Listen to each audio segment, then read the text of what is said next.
नमस्कार दोस्तों, हर्षित द्विवेदी एजुकेशन में आपका स्वागत है। मेरा नाम है विनीत सागर। डेली वन लाइनर्स और exams. First of all sorry दोस्तों, पिछले 2 दिन से मैंने वन लाइनर्स नहीं बनाया। पूजा हॉलीडेज था तो थोड़ा सा घूमने गया था। तो आज के दिन हम तीनों दिन के इंपॉर्टेंट वन लाइनर्स कवर करेंगे। सबसे पहला news, former German chancellor Angela Merkel wins UNHCR's Nansen refugee award. Angela Merkel के बारे में आपने सुना होगा, one of the longest serving chancellor of Germany थी एंजेला मेर्केल। चांसलर जो पोजीशन है ना, हमारा प्राइम मिनिस्टर वाला पोजीशन से आप कंपेयर कर सकते हो। ठीक है, हमारा जो प्राइम मिनिस्टर का रोल्स एंड रिस्पॉन्सिबिलिटीज है वही जर्मनी में चांसलर का है।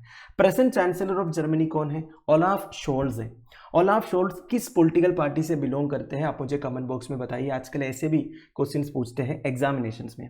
तो नैन्सन रेफ्यूजी अवार्ड के बारे में बताएंगे तो ये हर साल कन्फर करता है by the United Nations High Commissioner for refugees, जिसे यूएनएचसीआर भी बोलते हैं। ये इंडिविजुअल को भी देते हैं, ग्रुप को भी देते हैं, ऑर्गेनाइजेशन को भी देते हैं, in recognition of their contribution towards adding refugees, stateless और डिस्प्लेस्ड पीपल।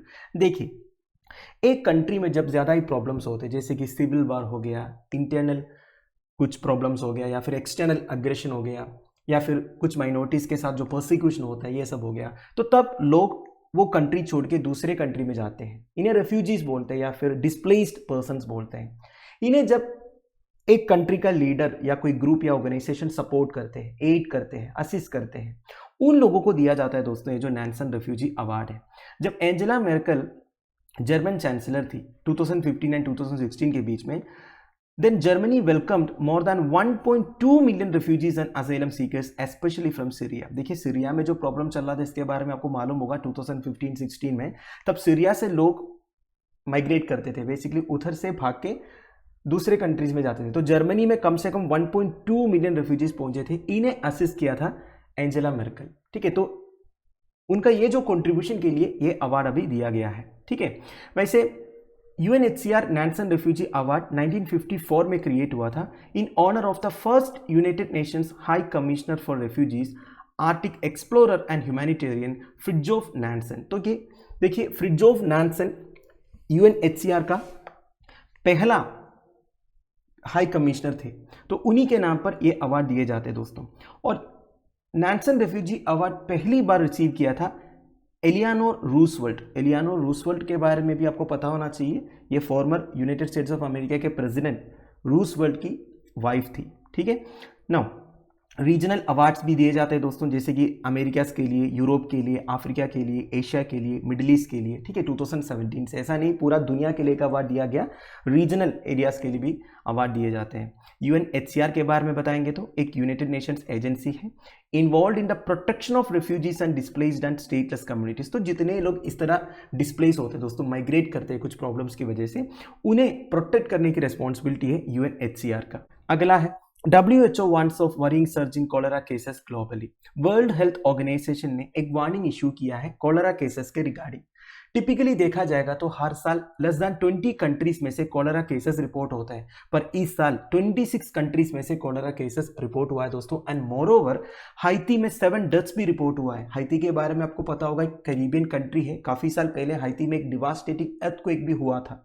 ठीक है, तो हाइती में रिसेंटली 7 डेथ्स रिपोर्ट हुआ है कॉलेरा के कारण। पिछले 3 साल से कॉलेरा के कारण कोई डेथ रिपोर्ट नहीं होता था, पर अब ये भी हो रहा है। So this is a concern, इसलिए WHO ने वार्निंग इशू किया है। वैसे कॉलेरा के बारे में बताने से एक बैक्टीरियल डिसीज है caused by the bacterium vibrio कॉलेरे। ध्यान दीजिएगा, विब्रियो कॉलेरे करके एक बैक्टीरिया स्प्रेड करते हैं दोस्तों कॉलेरा। ये जो बैक्टीरिया है ये कंटेमिनेटेड फूड्स में प्रेजेंट रहता है। इसी वजह से ऐसे प्लेसेस में कॉलेरा स्प्रेड होता है जहां पे सैनिटेशन फैसिलिटीज की कमी है। ठीक है, और ये डिसीज पहली बार डिस्कवर हुआ था यूनाइटेड स्टेट्स ऑफ अमेरिका में 1800s में। ठीक है, नाउ वर्ल्ड हेल्थ ऑर्गेनाइजेशन के बारे में भी कुछ बेसिक डिटेल्स वैसे हमने काफी बार डिस्कस किया है। यूनाइटेड नेशंस ऑर्गेनाइजेशन का एक स्पेशलिस्ट एजेंसी है दोस्तों world health organisation, that looks into matters of public health. तो पब्लिक हेल्थ के रिगार्डिंग, ग्लोबल हेल्थ के रिगार्डिंग मैटर्स को ओवरसी करता है वर्ल्ड हेल्थ ऑर्गेनाइजेशन जो है। ये एस्टैब्लिश हुआ था अप्रैल 7, 1948 में। नो हेडक्वार्टर्स कहाँ पे है? जेनीवा स्विट्जरलैंड में है। एंड WHO हर साल वर्ल्ड हेल्थ डे भी सेलिब्रेट करता है दोस्तों 7 अप्रैल को। 7 अप्रैल बेसिकली WHO का एस्टैब्लिशमेंट डे भी है। एंड 2022 में वर्ल्ड हेल्थ डे का थीम क्या था? Our planet our health. इस तरह भी क्वेश्चंस आजकल एग्जामिनेशन में पूछते हैं, इसलिए ये सब मैं इंक्लूड करता हूं। अगला है president launches startup platform her start for women entrepreneurs. President of India Shrimati Draupadi Murmu ने लॉन्च किया है हर स्टार्ट। हर स्टार्ट क्या है दोस्तों?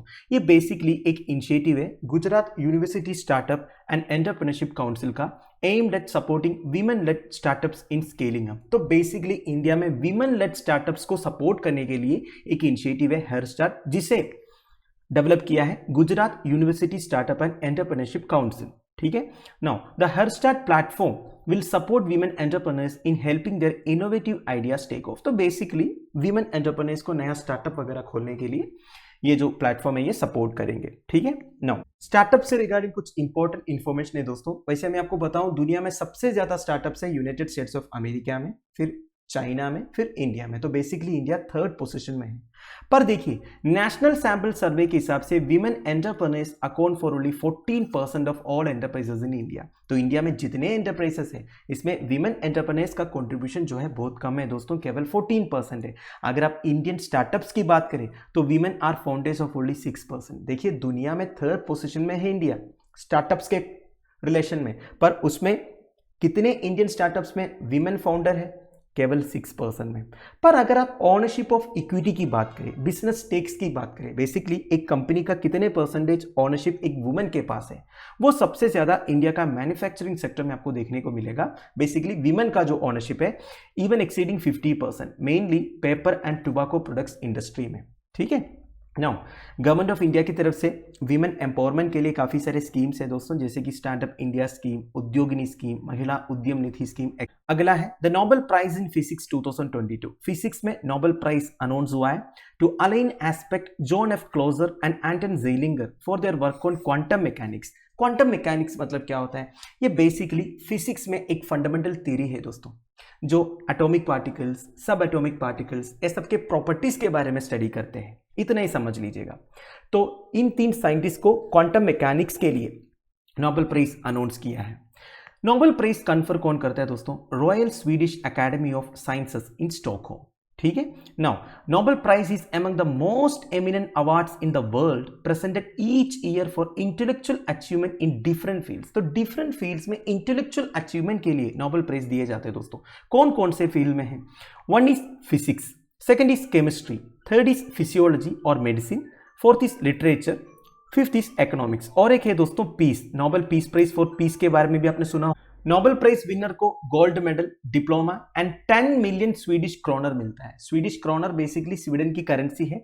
10 million Swedish kronor is equal to 1 million US dollar. ठीक है।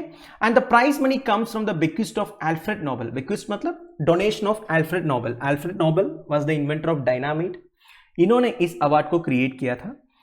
The first Indian to get the Nobel prize कौन थे? Gurudev Rabindranath Tagore in the field of literature for his renowned work Gitanjali in 1930। तो टैगोर साहब को गीतांजलि के लिए 1913 में नोबेल प्राइज मिला था।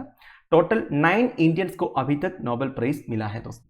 अगला है new DGs of CRPF ITBP. Sujoy Lal Thaosen, Anish Dayal Singh, इन दोनों को अपॉइंट किया है as the new director generals of CRPF and ITBP. CRPF क्या है? One of the premier central armed police forces of India है under the ministry of home affairs. इनकी basic objective है इंटरनल सिक्योरिटी को maintain करना। और Indo Tibetan border police force क्या है? ये भी एक सेंट्रल आर्म्ड पुलिस फोर्स है, मिनिस्ट्री ऑफ होम अफेयर्स के अंडर फंक्शन करते हैं। और इनका मेजर ऑब्जेक्टिव यह है दोस्तों, हमारा इंडिया तिब्बतन बॉर्डर, बेसिकली जो इंडिया चाइना बॉर्डर है उसे गार्ड करना। ठीक है। और ये हाई आल्टीट्यूड ऑपरेशंस के लिए स्पेशलाइज्ड है। आईटीबीपी वैसे रेज हुआ था 24 अक्टूबर 1962 को, जब इंडिया चाइना वार हुआ था। अब देखिए सेंट्रल आर्म्ड पुलिस फोर्सेस के बारे में मैंने आपको बोला था ना, ये जो आईटीबीपी है, सीआरपीएफ है, ये सारे सेंट्रल आर्म्ड पुलिस फोर्सेस है। ये बेसिकली पैरामिलिट्री फोर्सेस है which comes under ministry of home affairs. इन्हें 2011 तक सेंट्रल पैरामिलिट्री फोर्सेस करके बोलते थे, पर 2011 के बाद इनको सेंट्रल आर्म्ड पुलिस फोर्सेस बोलते हैं। They are responsible for internal security and guarding the borders. अब देखिए दोस्तों, ये जो सेंट्रल आर्म्ड पुलिस फोर्सेस है, इनमें कुछ फोर्सेस की रिस्पॉन्सिबिलिटी है इंटरनल सिक्योरिटी को मेंटेन करना, कुछ फोर्सेस की रिस्पॉन्सिबिलिटी है हमारे बॉर्डर्स को गार्ड करना। For example border guarding forces है Assam rifles, border security force, Indo Tibetan border police and Sashastra Seema बल, ठीक है। और इंटरनल सिक्योरिटी के लिए है central industrial security force, central reserve police force and special task force that is national security guard. तो central arm police forces को भी दो क्लासिफिकेशन दिया हुआ है, ठीक है, ये समझ लीजिएगा, कुछ इंटरनल सिक्योरिटी के लिए, कुछ बॉर्डर्स को गार्ड करने के लिए। अगला है Tamil Nadu's Mamallapuram beats Taj Mahal in number of foreign visitors. Indian tourism statistics 2022 release हुआ है मिनिस्ट्री ऑफ टूरिज्म की तरफ से। इनके हिसाब से 2021-22 फाइनेंशियल ईयर में सबसे ज्यादा फॉरेन विजिटर्स पहुंचे थे मामल्लपुरम में। मामल्लपुरम को महाबलीपुरम भी बोलते हैं। ये Chengalpattu district in south eastern Indian state of Tamil Nadu में है, चेन्नई के पास में है, करीब 60 किलोमीटर डिस्टेंस में है। तो इधर 1,44,984 फॉरेन विजिटर्स पहुंचे थे, वेरास ताजमहल इन आगरा में केवल 38,922 फॉरेन विजिटर्स पहुंचे थे, ठीक है। तो टॉप पोजीशन में है मामल्लपुरम या फिर महाबलीपुरम। बेसिकली जो महाबलीपुरम है इधर काफी सारे एंशिएंट मॉन्यूमेंट्स आपको देखने को मिलेगा जो 7th and 8th सेंचुरीज में पल्लवा डिनास्टी ने कंस्ट्रक्ट करवाया था। पल्लवा डिनास्टी के बारे में तो आपने सुना ही होगा, है कि नहीं। साउथ इंडिया में पल्लवा डिनास्टी, सतवाहना डिनास्टी, चोला, चेरा, पांड्या, ये सब आपने एंशिएंट हिस्ट्री में पढ़ा होगा। नाउ ये जो मामल्लपुरम है ये one of the UNESCO world heritage site in India है।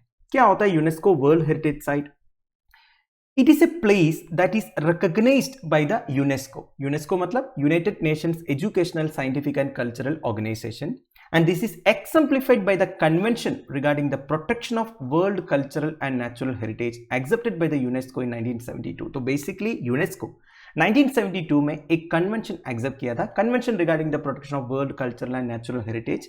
तो इसी लाइन पे यूनेस्को एक प्लेस को रिकॉग्नाइज करता है दोस्तों एज वर्ल्ड हेरिटेज साइट, और इस प्लेस को या फिर इस प्लेस में जितने मॉन्यूमेंट्स है, स्ट्रक्चर्स है, स्कल्पचर्स है, ये सबको प्रिजर्व करने के लिए काम करते हैं। वैसे यूनेस्को का जो हेडक्वार्टर है वो पेरिस फ्रांस में है।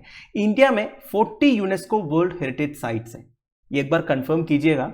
वैसे Dholavira in Gujarat and Ramappa temple in Telangana latest addition है दोस्तों to the UNESCO world heritage site list under cultural category.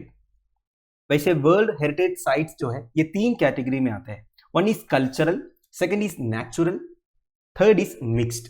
आप मुझे कमेंट बॉक्स में बताइए इंडिया में एक ही मिक्स्ड वर्ल्ड हेरिटेज साइट है वो कहां पे है। अब हम 5 अक्टूबर 2022 के इंपॉर्टेंट वर्ल्ड हेरिटेज डिस्कस करते हैं। सबसे पहला, Swedish scientist Svante Paabo wins Nobel prize in medicine. अब देखिए दोस्तों एक एक फील्ड का जो नोबेल प्राइज अवार्ड्स है वो अब अनाउंस हो रहा है। तो पहले हमने फिजिक्स का देखा, तो अभी मेडिसिन का। स्वीडिश साइंटिस्ट सवांटे पाबो को मिला है दोस्तों Nobel prize for the physiology for the year 2022 for his discoveries concerning the genomes of extinct hominids and human evolution. तो बेसिकली ह्यूमन एवोल्यूशन से रिलेटेड इन्होंने काफी रिसर्च कंडक्ट किया था, काफी सेंसेशनल डिस्कवरीज भी किए थे, ठीक है। He made the sensational discovery of A previously unknown hominin Denisova. Denisovans और डेनिसोवा होमिनिन्स बेसिकली एक एक्सटिंक्ट स्पीशीज और सब स्पीशीज ऑफ आर्केक ह्यूमन है दोस्तों, जो एशिया में हुआ करते थे during the lower and middle Palaeolithic. आजकल डेनिसोवंस के बारे में काफी स्टडीज वगैरह कंडक्ट किया जा रहा है दोस्तों। इसके रिगार्डिंग एक क्वेश्चन भी पूछा था शायद 2019 प्रीलिम्स में। सवाल बस इतना ही था, what are Denisovans which are recently seen in news. तो ज्यादा डीप जाने की जरूरत नहीं है, बस इस तरह के टर्म्स जब भी आता है वो भी नोबेल प्राइज से रिलेटेड वगैरह, तो वो क्या है, बेसिक्स क्या है, ये आपको समझ लेना चाहिए, ठीक है। अगला है Sastra Ramanujan prize for 2022 goes to Yunqing Tang. देखिए Sastra Ramanujan prize for 2022 will be awarded to Yunqing Tang, assistant professor with the university of California Berkeley, United States of America. Award के बारे में, ये एनुअली दिए जाते हैं to individuals aged 32 and below. तो 32 maximum age limit है जिन्होंने फील्ड ऑफ मैथमेटिक्स में आउटस्टैंडिंग कॉन्ट्रीब्यूशंस दिए हैं and who are influenced by Srinivas Ramanujan. Srinivas Ramanujan के बारे में तो आपको पता ही होगा दोस्तों। अगर आपको ज्यादा पता करना है, इन्फिनिटी करके एक इंग्लिश मूवी है वो देख लीजिए, उसमें आपको बेसिक बायोग्राफी मिल जाएगा रामानुजन साहब के बारे में। He was born on 22 December 1887 in a village Erode which is 400 kilometres from Chennai, then known as Madras. तो बेसिकली तमिलनाडु में ईरोड करके एक डिस्ट्रिक्ट है, उधर इनका जन्म हुआ था 1887 22 दिसंबर को। ठीक है। वैसे दिसंबर 22 को इंडिया में नेशनल मैथमेटिक्स डे भी सेलिब्रेट किया जाता है दोस्तों। अब आपसे एक सवाल है, एक नंबर है रामानुजन नंबर करके, वो कितना है? अगला है, election commission of India launches radio series Matdata junction. Chief election commissioner of India Rajiv Kumar sahab ने लॉन्च किया है एक रेडियो सीरीज मतदाता जंक्शन। ये बेसिकली एक year long voter awareness programme है, launched jointly by the election commission of India and the All India Radio. इस radio series में total 52 episodes है, इन्हें प्रोड्यूस किया है election commission of India in collaboration with all India radio. तो basically इतना ही समझ लीजिए दोस्तों, वोटर अवेयरनेस प्रोग्राम है। इसमें लोगों को बताया जाएगा कि इलेक्शंस का इंपॉर्टेंस क्या है in the safety of democracy. Election commission of India के बारे में भी बेसिक डिटेल्स वैसे आप सबको पता होगा, ऑटोनोमस कॉन्स्टिट्यूशनल अथॉरिटी है, responsible for administering union and state election processes in India. तो बेसिकली देखिए, president election, vice president election, Lok Sabha election, state legislative assembly elections, ये सब एडमिनिस्टर करने की responsibility election commission of India का है। It was established in accordance with the constitution. तो basically constitutional body है, 25 जनवरी 1950 को ये एस्टैब्लिश हुआ था।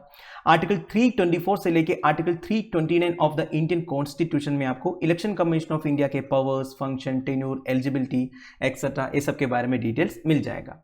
अगला है the Bannerman's tobacco bird. The Bannerman's tobacco bird. The population of bird species Bannerman's tobacco is deteriorating because of habitat loss and ancient hunting tradition for obtaining these birds' feathers. तो basically आपसे सवाल ये पूछ सकता है कि Bannerman's tobacco क्या है, which is recently seen in news. तो ध्यान दीजिएगा, this is a bird species, इनके पॉपुलेशन डिक्लेन हो रहा है हैबिटेट लॉस के कारण, और इनके फेथर्स लोग कलेक्ट करते हैं दोस्तों, और इसके कारण भी इनका हंटिंग होता है। तो ये सब की वजह से इनके पॉपुलेशन डिक्लेन हो रहा है, इसलिए न्यूज में आया है। And the bird species is categorized as endangered in the International Union for Conservation of Nature Red List of Threatened Species। IUCN का Red List of Threatened Species में काफी सारे क्लासिफिकेशंस है, endangered है, critically endangered है, extinct है, least concern है, data deficient है कि नहीं? ये सब के बारे में हमने कई बार डिस्कस किया है। तो ये जो पर्टिकुलर बर्ड स्पीशीज है इसे एंडेंजर्ड करके क्लासिफाई किया है International Union for Conservation of Nature ने।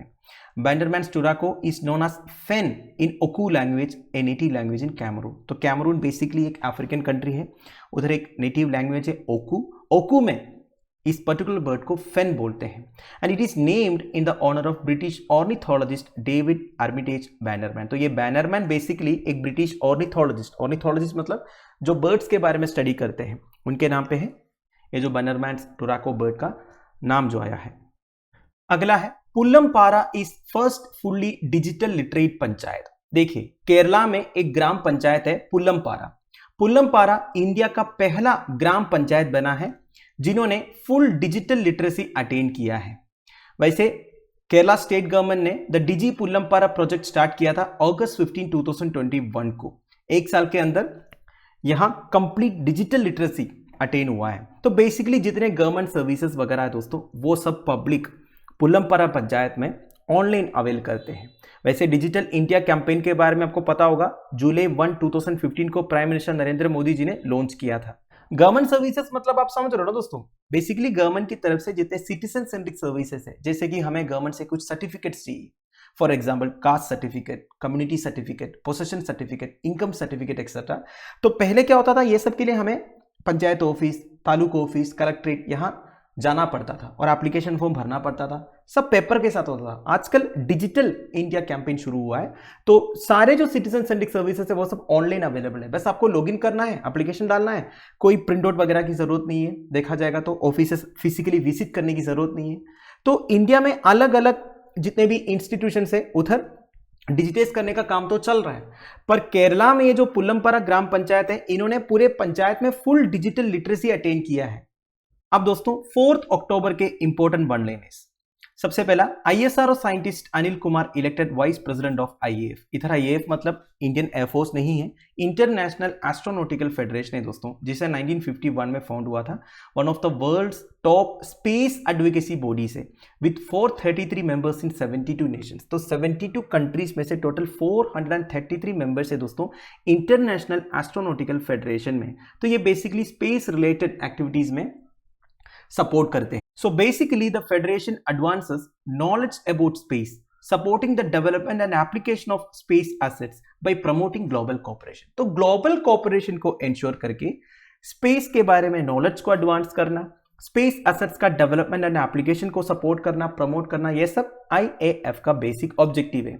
नाउ एक एनुअल स्पेस इवेंट भी ऑर्गेनाइज करता है दोस्तों IAF, जिस पर 6000 से ज्यादा पार्टिसिपेंट्स अटेंड करते हैं। वो है इंटरनेशनल एस्ट्रोनॉटिकल फेडरेशन कांग्रेस। ठीक है, तो अभी न्यूज क्या आया है, senior Indian space research organisation scientist Anil Kumar sahab को अपॉइंट किया है as the vice president of international astronautical federation. Doctor Anil Kumar currently associate director है of ISRO telemetry tracking and command network, that is ISTRAC का associate director है doctor Anil Kumar sahab. इन्हें appoint किया है as the vice president of IA। अगला है 18th meeting of POP review committee concluded. Now this is a very important news, ध्यान दीजिएगा। 18th meeting of persistent organic pollutants review committee to the Stockholm convention has included 5 more chemicals in its agenda. सबसे पहले persistent organic pollutants मतलब क्या होता है, देखिए इन्हें फॉरएवर केमिकल्स भी बोलते हैं दोस्तों। ऐसे केमिकल्स या फिर ऐसे organic compounds that are resistant to environmental degradation, मतलब देखिए ये जो कंपाउंड्स है हमेशा एनवायरमेंट में रहेंगे, ये जल्दी डिग्रेड नहीं होता और इससे काफी हेल्थ प्रॉब्लम्स भी हो सकता है ह्यूमन बीइंग्स एंड एनिमल्स में। तो ऐसे ऑर्गेनिक कंपाउंड्स को आज पर्सिस्टेंट ऑर्गेनिक पोल्यूटेंट्स करके लिस्ट किया हुआ है in the Stockholm convention. Now Stockholm convention क्या है, it is a global treaty to protect human health and environment from POPs। तो पर्सिस्टेंट ऑर्गेनिक पोल्यूटेंट से ह्यूमन हेल्थ को प्रोटेक्ट करना, हमारा एनवायरनमेंट को प्रोटेक्ट करना, ये स्टॉकहोम कन्वेंशन का बेसिक ऑब्जेक्टिव है और ये लीगली बाइंडिंग है। इंडिया ने 2006 में रेटिफाई भी किया था और इंडिया ने एनवायरनमेंट प्रोटेक्शन एक्ट 1986 के under regulation of POP rules notify भी किया है। ठीक है, बेसिकली ये जो पर्सिस्टेंट ऑर्गेनिक पोल्यूटेंट्स का यूसेज को कम करने के लिए। नाउ कौन कौन से इंपॉर्टेंट ऑर्गेनिक कंपाउंड्स को इस बार annex A of the Stockholm convention में इंक्लूड किया है। One is dechlorane plus, basically एक फ्लेम रिटार्डेंट है। फ्लेम रिटार्डेंट मतलब जो नॉन फ्लेमेबल मटेरियल्स होते हैं ना दोस्तों, जो जल्दी आग नहीं पकड़ते हैं, उसे फ्लेम रिटार्डेंट बोलते हैं। तो डेक्लोरेन प्लस करके एक ऑर्गेनिक कंपाउंड है, इसे इंक्लूड किया है। एंड UV328 ये क्या है, एक स्टेबलाइजर है, बेसिकली अल्ट्रावायलेट रेस को ऑब्जॉर्व करने का या फिर उससे प्रिवेंट करने के लिए ये जो पर्टिकुलर कंपाउंड यूज करते हैं। तो ये दोनों जो है पर्सिस्टेंट ऑर्गेनिक पोल्यूटेंट से इस तरह इन्होंने लिस्ट किया है। Now risk management analysis will be produced for long chain perfluorocarboxylic acids and medium chain chlorinated paraffins। अब देखिए दोस्तों, ये जो डिक्लोरिन प्लस एंड UV328 को ऐड किया है और भी केमिकल्स को ऐड करने वाला है, इसका रिस्क मैनेजमेंट एनालिसिस वगैरह आप कैरी आउट कर रहा है, such as long chain perfluorocarboxylic acids जिसे PFCS बोलते हैं and medium chain chlorinated paraffins, ये भी फ्लेम रिटार्डेंट्स है। ठीक है, and the committee decided to defer its consideration of the draft risk profile on chlorpyrifos, that is a pesticide। अब देखिए सुनो, दिस इज इंपॉर्टेंट। ये जो chlorpyrifos है ना, ये बेसिकली एक पेस्टिसाइड है, इंडिया में यूज होता है। अब इसको भी ये जो पर्सिस्टेंट ऑर्गेनिक पोल्यूटेंट्स में ऐड करने के लिए डिस्कशन चल रहा था, पर इंडिया ने अपोज किया था क्योंकि इंडिया में ये जो पेस्टिसाइड है ये यूज होता है और इंडिया का कहना ये है ये जो पर्टिकुलर पेस्टिसाइड एक कार्सिनोजन नहीं है। कार्सिनोजन मतलब जिसे कैंसर नहीं होता। ठीक है, तो इंडिया ने अपोज किया था, तो इसीलिए कमिटी क्लोरपाइरिफोस को अभी ऐड नहीं किया है। तो मैं ये सब इसलिए आपको बता रहा हूं, ये सबसे रिगार्डिंग आपसे एग्जामिनेशन में क्वेश्चन पूछ सकता है, तो ध्यान दीजिएगा। क्लोरपाइरिफोस, ये जो क्लोरिनेटेड पैराफिन्स है, परफ्लोरोकार्बोक्सिलिक एसिड्स है, डेक्लोरिन प्लस है, UV328 है, ये सब क्या है, इसके रिगार्डिंग आपसे सवाल पूछ सकता है। एंड ऑब्वियसली स्टॉकहोम कन्वेंशन के बारे में भी आपको पता होना चाहिए। अगला है PM's scheme for mentoring young authors युवा 2.0 लॉन्च्ड। देखिए प्राइम मिनिस्टर का एक स्कीम है दोस्तों फॉर मेंटरिंग यंग ऑथर्स। हमारे देश में 30 साल के नीचे जितने ऑथर्स हैं उन्हें प्रमोट करने का, सपोर्ट करने का, ट्रेन करने का एक मेंटरशिप प्रोग्राम है दोस्तों युवा का फुल फॉर्म है young upcoming and versatile authors. तो इसका सेकेंड फेज अभी इनोग्रेट किया है यूनियन मिनिस्ट्री ऑफ एजुकेशन का, डिपार्टमेंट ऑफ हायर एजुकेशन ने। ठीक है, तो इस साल का थीम है democracy, institutions, events, people, constitutional values, past, present, future. अगला है SBI launches Gram Seva programme across 6 states of India. Gandhi Jayanti के दिन स्टेट बैंक ऑफ इंडिया ने यह अनाउंस किया था कि उन्होंने 30 रिमोट विलेजेस को अडॉप्ट करेंगे under the 4th phase of SBI gram Seva programme recently. तो बेसिकली देखिए दोस्तों, हरियाणा, गुजरात, महाराष्ट्र, पंजाब, तमिलनाडु एंड वेस्ट बंगाल में कुछ रिमोट विलेजेस को state bank of India adopt करेंगे, उनके डेवलपमेंट के लिए काम करेंगे. So it is launched under the banks corporate social responsibility and the program emphasizes the comprehensive development of villages through active intervention. तो basically इन villages में SBI intervene करेंगे, actively intervene करेंगे in areas such as education, health, livelihoods, infrastructure, etc. Now आपके लिए important है corporate social responsibility, जिसे CSR भी बोलते हैं. ये क्या है? It can be referred to as a corporate initiative to assess and take responsibility for the company's effects on the environment and impact on social welfare. देखिए हर एक कॉर्पोरेट कंपनी को ये रेस्पॉन्सिबिलिटी दिया हुआ है. इन्हें एनवायरमेंट प्रोटेक्शन के लिए, सोशल वेलफेयर के लिए भी कुछ काम करना होगा. बेसिकली इनकी जो प्रॉफिट है उसका एक शेयर एनवायरमेंट प्रोटेक्शन के लिए, सोशल वेलफेयर के लिए यूज करना है. ये जो CSR की कॉन्सेप्ट है, it is govern by clause 135 of the companies act 2030. वैसे इंडिया दुनिया में पहला कंट्री है दोस्तों जो CSR को मैंडेट किया है. ठीक है. Now the CSR is applicable to companies with an annual turnover of 1000 crore and more. तो जिन कंपनीज का एनुअल टर्नओवर 1000 करोड़ से ज्यादा है और नेट वर्थ 500 करोड़ से ज्यादा है या फिर नेट प्रॉफिट 5 करोड़ से ज्यादा है, इन सबको कॉर्पोरेट सोशल रिस्पॉन्सिबिलिटी के अंदर कुछ काम करना होगा. जैसे कि अभी SBI ने ये जो SBI ग्राम सेवा लॉन्च किया है. और एक इंपॉर्टेंट पॉइंट ये है दोस्तों, ये जो क्राइटेरिया में जितने कंपनीज आते हैं ना, उनको अपना प्रॉफिट का कम से कम 2% इस तरह के environment and social welfare schemes पे खर्च करना होगा अंडर कॉर्पोरेट सोशल रिस्पॉन्सिबिलिटी. समझ गए. अगला है Arunachal governor given additional charge of Meghalaya. Arunachal Pradesh के गवर्नर BD मिश्र साहब को एडिशनल चार्ज दिया है मेघालय का भी. आज इंक्यूमेंट सत्यपाल मालिक कंप्लीट सिस्टम ऑन October 3. देखिए दोस्तों, मेघालय के गवर्नर थे सत्यपाल मालिक. इनका टर्म कंप्लीट हुआ था October 3 को. इन्हें एक्सटेंशन नहीं दिया गया क्योंकि देखिए आपने रिसेंटली न्यूज़पेपर में पढ़ा होगा, सत्यपाल मालिक जी बीजेपी के अगेंस्ट काफी कमेंट्स वगैरह पास किए थे. तो बेसिकली सत्यपाल मालिक और बीजेपी के बीच में जो रिलेशन है वो अच्छा नहीं चल रहा है, इसलिए इन्हें एक्सटेंशन नहीं दिया गया. और अरुणाचल प्रदेश के जो गवर्नर है BD मिश्रा साहब, इनको अपॉइंट किया है as the governor of Meghalaya also. वैसे गवर्नर को अपॉइंट करने का सेंट्रल गवर्नमेंट का जो पावर्स है दोस्तों, ये part 6 of the Indian constitution में लिखा हुआ है. और आर्टिकल 153 में ये क्लियरली लिखा है, there shall be a governor for each state, one person can be appointed as governor for 2 और मोर स्टेट्स. तो एक ही इंडिविजुअल को एज गवर्नर फॉर 2 और मोर स्टेट्स अपॉइंट कर सकता है, इस तरह कॉन्स्टिट्यूशन में लिखा हुआ है. And the governor acts in dual capacity as the constitutional head of the state and as the representative of the central government. तो बेसिकली गवर्नर का ड्यूअल कैपेसिटी है. एक है एक स्टेट का कॉन्स्टिट्यूशनल हेड रहेंगे, दूसरा वो सेंटर के रिप्रेजेंटेटिव भी रहेंगे स्टेट के लिए. ठीक है. And he is the part of federal system of Indian polity and acts as a bridge between union and state governments. ये सब के बारे में हमने पहले भी डिस्कस किया दोस्तों. गवर्नर बेसिकली एक पुल की तरह है यूनियन एंड स्टेट गवर्नमेंट्स के बीच में. And one more important point, constitution का 7th अमेंडमेंट जो 1956 में पास हुआ था, ये अमेंडमेंट से ये किया गया that one person can be appointed as governor for 2 और मोर स्टेट्स. देखिए रिसेंटली गवर्नर्स का अपॉइंटमेंट हो रहा है, एक ही गवर्नर को 2-3 स्टेट्स का चार्ज दिए जा रहा है. तो ये क्वेश्चन आपसे पूछ सकता है क्योंकि ये रेलेवेंट हो गया ना.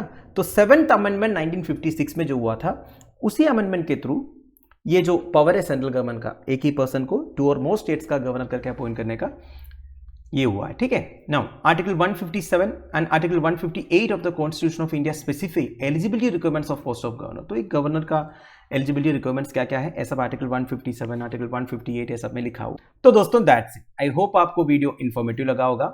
सॉरी दोस्तों, आज थोड़ा लंबा वीडियो हो गया क्योंकि देखिए आज 3 दिन के वनलाइनर्स मैंने कंपेन किया है. तो लेक्चर की PDF एज यूजुअल आपको टेलीग्राम चैनल में मिल जाएगा, जिसका लिंक नीचे डिस्क्रिप्शन बॉक्स में प्रोवाइडेड है. Thank you for watching. Bye bye.